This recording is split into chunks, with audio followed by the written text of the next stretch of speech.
ZZZ has lots of factions and most of them don't matter at all. And today we're going to talk about it. The first faction I wanted to mention was Belobog Heavy Industries. Let's begin with Koleida. Koleida is a fire stunner with two main gimmicks, stunning very fast and she can also buff chain attacks. Problem is in Belobog nobody needs any of that. Then we have Grace Howard. She's an electric DPS anomaly. No one in this faction helps her do DPS anomaly stuff.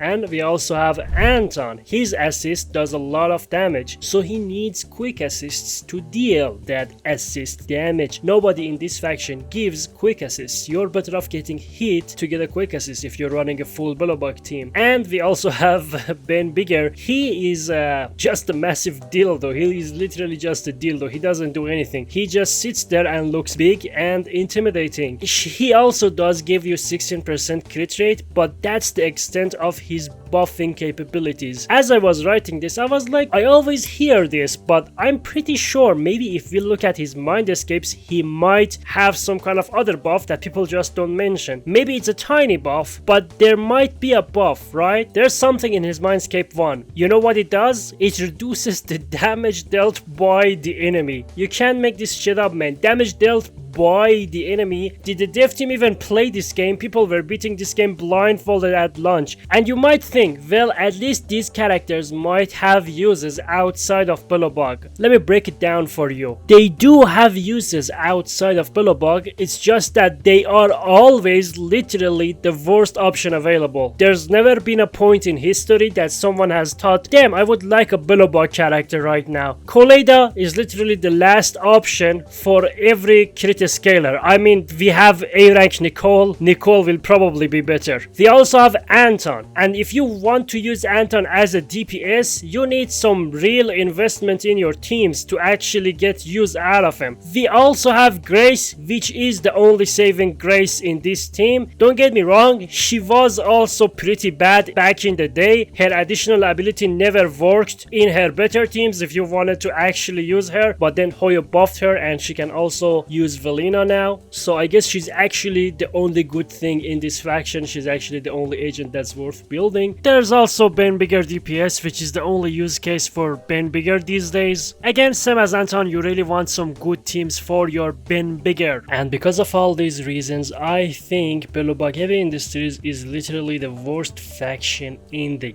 game. Let's move on to the next faction, which is Section 6. Section 6 is very interesting, and it's because it's a faction designed around one character, being Miyabi. Sokaku is a very niche support that has insane ice anomaly built up, and because of that she pairs perfectly with Miyabi. Yanagi is an anomaly agent who keeps stacking disorders. Miyabi is an anomaly agent who benefits a lot from those disorders. They work like bread and butter. Even Harumasa, which is an attacker and you would think they would not work with Miyabi, he also does work with Miyabi because Miyabi has lots of long animations. He can easily do all his dash attacks while Miyabi is doing her own thing. It's not the most optimal thing, but again, Harumasa also works with Miyabi. The interesting thing about this faction is that as the meta of the game moved on, these characters all became separated. Miyabi first abandoned Yanagi in favor of Lycan, and then abandoned Sokaku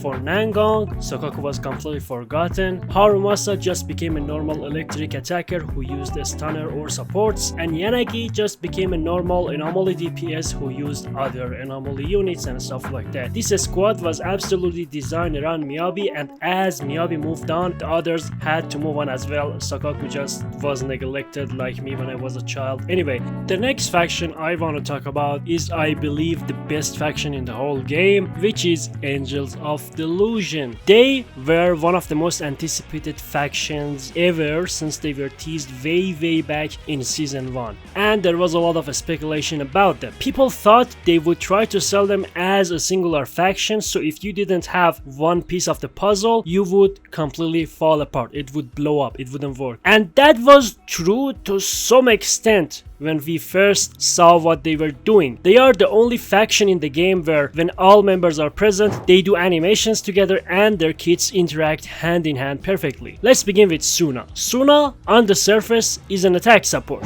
but she also does have the ability to make anomalies crit, which is pretty good. But this ability is not activated unless you have another faction member on the team. So you can't just abuse this with every single anomaly character in the game. The only anomaly character that can use this is Arya Rara, because she is part of the same faction. But the thing about Arya is that she wants a stun. She wants the enemy to be a stun, and when the enemy is a stun, she deals bonkers damage. So she wants a stunner on the team, but none of the stunners in the game are really made for anomaly. They're mostly used with attackers or rupture characters. There wasn't an anomaly stunner in the game, but then we add Nangang Yu to the mix, which is a busted anomaly stunner who gives Arya all the stuns she needs. You see, they work together like bread and butter, jam and peanut butter. My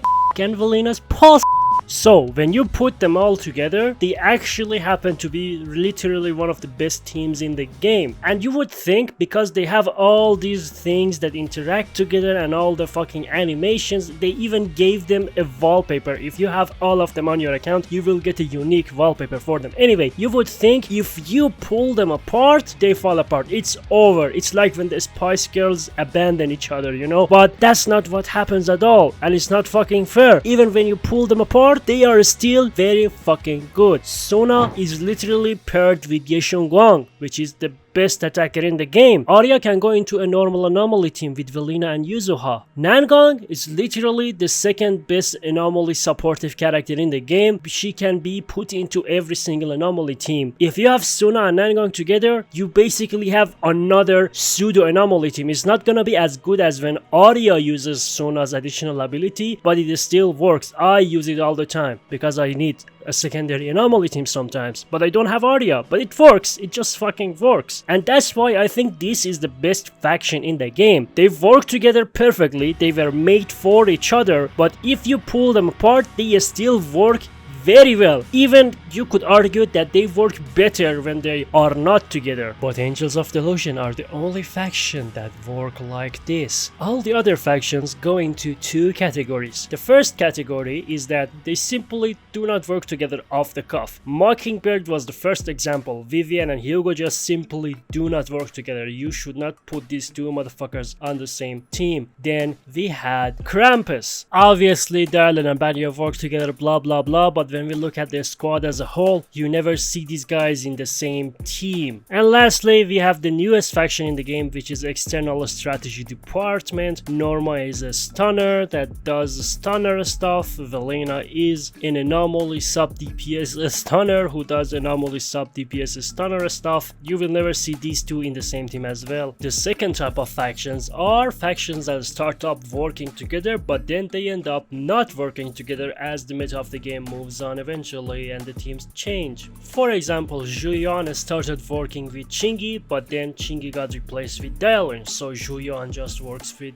Dialin now. Or how Jane started working with Seth, but then Seth got teleported into the back rooms and nobody is using Seth these days, so now she works with Yuzuha and Velina or Dialin or Nangang or whatever the fuck you're running with your Jane, I guess. You're getting the picture. The meta moves on and then the teams completely change. Most of the teams end up being Dialin for some reason anyway. And that's why I think factions don't matter at all. Other than Angels of Delusion, which is the only factions I think there is some merit in running them together, all the other ones don't make any sense to run together. Look at your own clears, look at my clears, you'll see that you're not running the characters that belong in the same faction together, and I think that's kind of funny. So yeah, see you guys later in the next one. Bye bye.